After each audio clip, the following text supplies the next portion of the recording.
Whoa, making a video. Yeah, probably shouldn't bother, but you know, kind of a crappy ton of rain here. So I'm gonna see if I can get across the stream. What the hell? Probably can't, but go for the walk anyway. So I figured I'll talk some more on nihilism, this perception that what's happening here with us, you know, as sentient creatures, alive, conscious. So we're not only just replicating matter, you know, doing this mechanical process, you know, where we move and do things like that, like you know, all the little buglets and minor things, the single cell kind of stuff that makes up most of life on Earth, all the little bacteriums. Then there's these more complex organisms that have more elaborate toolkits, fancier membranes protecting the gonads. This is this is a problem. Are you gonna fall more? Boy, this is a terrible kind of, you know, this thing falls on you. Ooh, nasty, nasty. You get stabbed to death. Anyway, I guess I'll have to do something about that. There's so many things here. Pointy. Yeah, you know, trying to kill me. Anyway, so yeah, more complex membrane to be punctured to attack the mechanism of the reproduction, right? But you know, it's a complex toolkit we got, and one of the tools is this intelligent brain. You know, this brain that can do all this processing of the environment, and through its evolution from like the trilobite, you know, and the fishes, you know, we've gained this capacity to, you know, with these neurons to do this sensate thing, this have a feeling, and then the brain reacts to the feeling. So it's like a multi-brain system, a first reaction which is motivational, and then a second reaction that assesses the motivations. And I've explained before how this would be advantageous, because you could have two different things you want: food and safety. And for the organism in the wild, that's always a difficult equation. You know, having food will jeopardize your safety. You have to get out of your tree and go find it. And there's a balance there that would be really subtle and important for the brain to get right. So our brain created a mechanism where it creates balancing desires. So it weights them. And it was this creation of weight that created this idea of value. You know, because we had to wait till we got hungry enough to overcome fear of doom and horror and, you know, becoming food. So your desire to feed had to become stronger than your aversion to becoming food for something else. That kind of a thing. But that's really I'm just saying, as an explanation, it's simplistic, but it gets to the job done in terms of explaining why we're conscious, why it would be an advantage to creating in creating a motivational mechanism that could be intensified or decommissioned depending on circumstances. So it wouldn't be mechanical in the strictest sense. It's still mechanical, obviously, but it's outside of just knee-jerk mechanical. It allows time to be entered into the equation, and allows urgency to be entered into the equation. And in doing so, it created this idea of sentient comfort, feeling good versus feeling not good, and this idea of motivation and the intensity of these motivations. And that's why we're conscious. So if you accept that as a good enough explanation of the biology, let's just figure this is what it is. This is reality, okay? There's no conspiracy by aliens. We're not matrixing, we're not all this other crap. It's just the idea of complex chemical compounds, that have this reproductive feature, which allows them to do this copying feature, which allows them to evolve new tools and progress through time in the general direction of survival, nothing else. Just in the idea of it can get more complicated. It doesn't have to, but it can. And with that complexity comes these features. So this consciousness thing, here we are experiencing it. And yet I have to somehow argue with other people experiencing it what the experience is.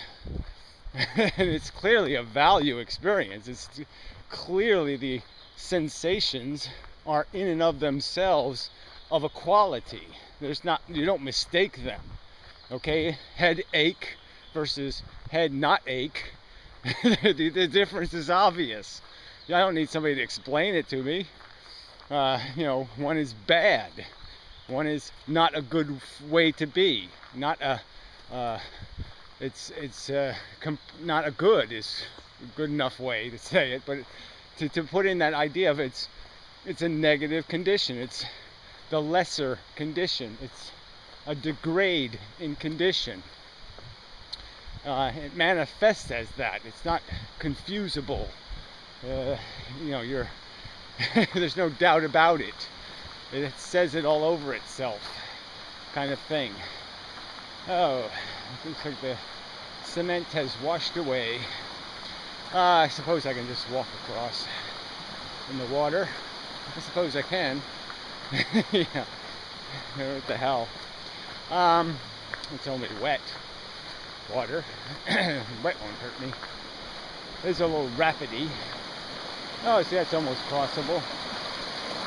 If I don't get washed off, of course. But yeah, I'll have to get wet feet. But that is a big jump there, though. Don't really like that much. So one block is gone. So here we go. Be fun. Maybe. I forgot to roll up the pant legs.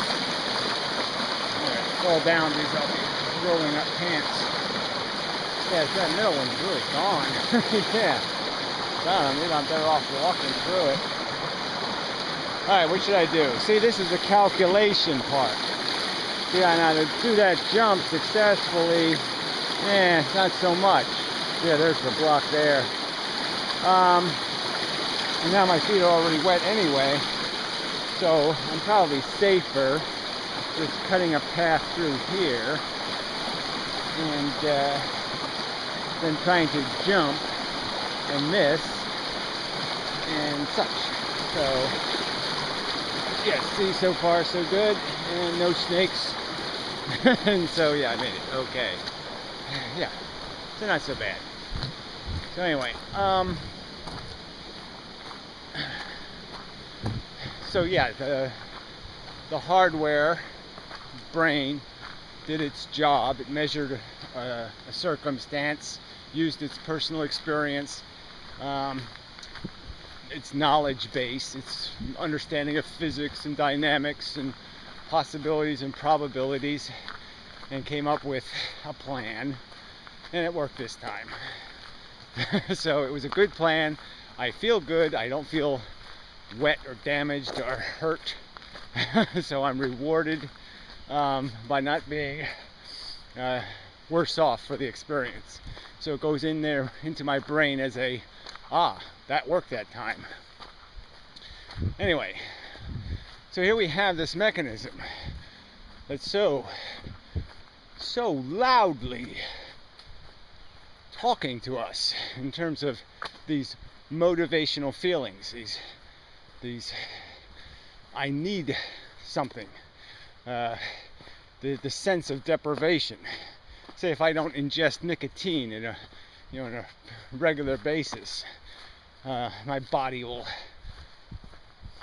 say something to my brain, and my brain will say, get some nicotine or do something. Nothing will be right. I won't be able to just sit and relax and go because there won't be any nicotine. But if there's nicotine, yeah, everything will just roll along, and I'll go into a comfort state where my body will be at peace and relaxed, and it won't be in my way. My thoughts can freely roam, and I won't be beset by any angst or worry or sense of unsettledness or uneasiness. And these are all sensations that we're all familiar with. I shouldn't have to explain any of this. The little subtle and not so subtle ways in which our state of being it migrates through this time. I mean, it's a little chilly, right? And so some of the air's getting, I'm not wearing a t-shirt, so it's a little cold. And so that's creating a little bit of a disquiet in me, sensually. Certainly it's bearable. It's not,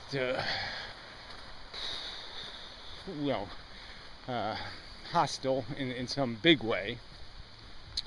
But it's there. And these little things, add up and they multiply. It's like getting old. All the little miseries, little irritations, both physical and psychological, in the sense that you've been there and done that. And so everything gets a little samey and a little grindy, and you sort of catch on to the game that your brain is playing with you. I want it, and then you know that once you get it, you're still going to need it later, and it's not really, it's like this stupid circle-y thing, and you're not really going anywhere. You're just spinning in a circle, chasing a piece that you can't maintain for any length of time. So this is the condition, the sensual organism's condition, and I'm making the simple statement that this is what we're playing for. This is the game we're in. The stakes are what's called comfort, and we're negotiating with the world and in a sense with our own brain, in the sense that we learn tricks to play the game more efficiently. You learn the trick of quelling enthusiasm, because you've been burned a few times, where you fall in love and a couple of days later she breaks your heart and blah blah blah. So you try not to fall too hard too quick. These little tricks you learn psychologically, that make it capable for you personally to interact with the world and somehow mitigate against being a big loser. Try to limit your losses at the game table. But the other game to it is that all the other players are playing too, and there's no way to separate yourself from their risk and their reward. What you do will enhance or change their destiny. How you interact with them will change what cards they draw. It's just a fact. And not everybody can get the 4 aces. If you got them, then no one else is going to get any. It's just the truth. And that's kind of the resource game we're playing with each other.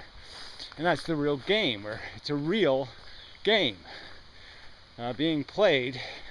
And I'm just arguing that the stake is real. That this money, this commodity we're exchanging, this comfort, is real. It's a substantive thing. It's not meaningless. It makes a difference. Comfort and discomfort are not equal each other. It's not D equals C squared or something. Discomfort is not the same as comfort. They're not in any way equivalent. They're in every way unequivalent. They're distinctly and profoundly different states of being. And it's a completely different in this value sense. That's the only sense that means anything, is that they're different in a value sense, than a positive, negative sense, in a good, bad sense, not in any other sense. They're different in the most important way something can be different. And to have to argue that to creatures who are sentient, who do have these sensations, presumably, like I said, I mean, maybe I'm the only person that's really conscious. Maybe for other people, they can't really tell the difference between, having cancer and not having cancer. All the same to me. I just don't like going to hospitals. It's not that there's something unpleasant that'll happen there. I just don't like hospitals. I don't know. To me, this is insane as a conversation, as a starting point, to have to go all the way back to this point and argue something as basic as this, that the fundamental feature of existence, the big mo of existence, the big of existence is consciousness. Without it, existence doesn't mean anything. Without the sensate function, there's nothing. It's rocks that are moving. Who cares? Jumping rocks? Who cares? Stalagmite? Who cares? I mean, how could you possibly mean anything? It doesn't mean anything. Feeling. There's something happening there. Very different than a stalagmite. And conceding or recognizing that basic, simple fact doesn't seem to be like that's asking too much of people as philosophers to acknowledge that sentience is a real phenomenon and it has a catch to it, a circumstantial property to it that is significant. So anyway, I think that'll be enough. So till the next time and such, about my little chores and whatnot. Maybe take a swim. It's kind of cold, but what the hell. See what happens. Till next time.